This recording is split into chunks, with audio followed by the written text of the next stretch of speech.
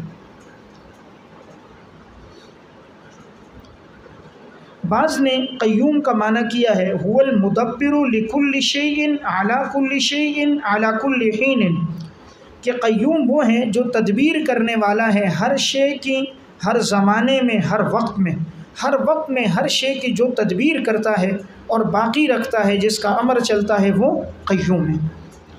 آگے ہے لا تأخذہ سنۃ ولا نوم، وہ اللہ پاک ہے اونگ سے اور نیند سے، کہ نہیں آتی اسے نہ اونگ اور نہ نیند۔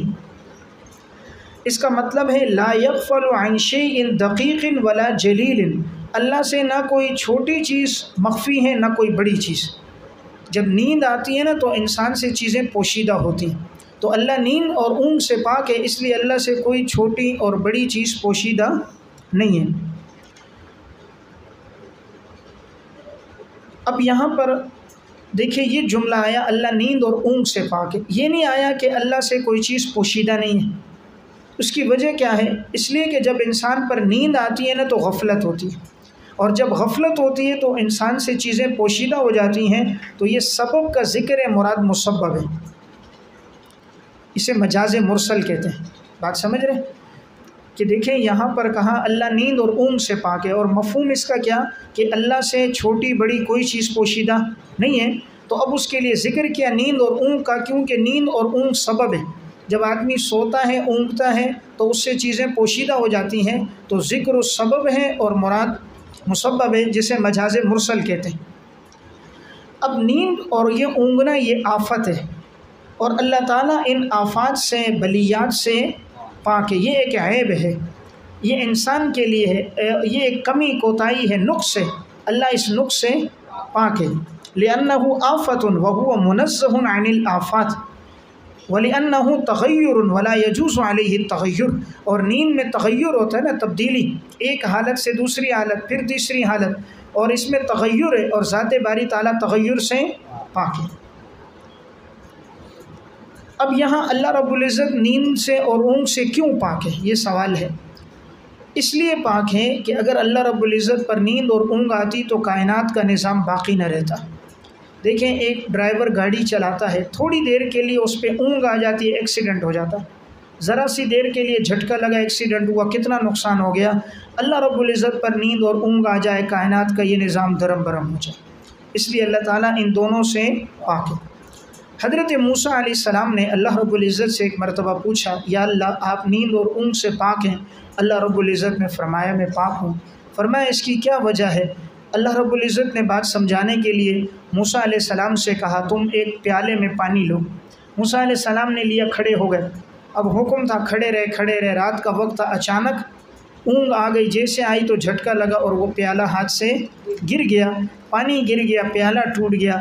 اللہ رب العزت نے فرمایا موسیٰ کیا ہوا؟ فرمایا یا اللہ نیند آ گئی اور اس وجہ سے وہ پانی مجھ سے گر گیا، پیالہ ٹوٹ گیا۔ اللہ نے فرمایا موسیٰ جب تجھے غنودگی آئی تو دیکھو نقصان ہوا، اور اگر تیرے رب پر غنودگی اور نیند آ جائے تو کائنات کا نظام درم برم ہو جائے، اس لیے اللہ رب العزت نیند اور اونگ سے پاک۔ اب یہاں دیکھیں دو لفظ ہیں، ایک لفظ ہے سنا اور دوسرا لفظ ہے نوم۔ سنا کسے کہتے ہیں؟ سنا وہ ہوتا ہے ما لہا اثر علی العین، جس کا اثر آنکھوں پر ہوتا ہے۔ دوسرا لفظ ہوتا ہے نعاس۔ نعاس کسے کہتے ہیں؟ نعاس کہتے ہیں ما لہ اثر علی الدماغ مع یقظۃ العین، دماغ پر اثر ہوتا ہے لیکن انسان کی آنکھ بیدار ہوتی ہے۔ تیسرا لفظ ہوتا ہے نوم، ما فیہ تعطیل الدماغ والعین، جس میں دماغ بھی کام نہیں کرتا، آنکھ بھی نہیں کرتی، یعنی آنکھ بھی بند ہوتی۔ تو کل تین الفاظ ہیں، ایک لفظ ہے سنا، اور سنا کسے کہتے ہیں؟ ما لہا اثر علی العین، جس کا اثر صرف کس پر ہے؟ آنکھ پر ہے، آنکھ بند ہو رہی ہے۔ دوسرا لفظ ہے نعاس،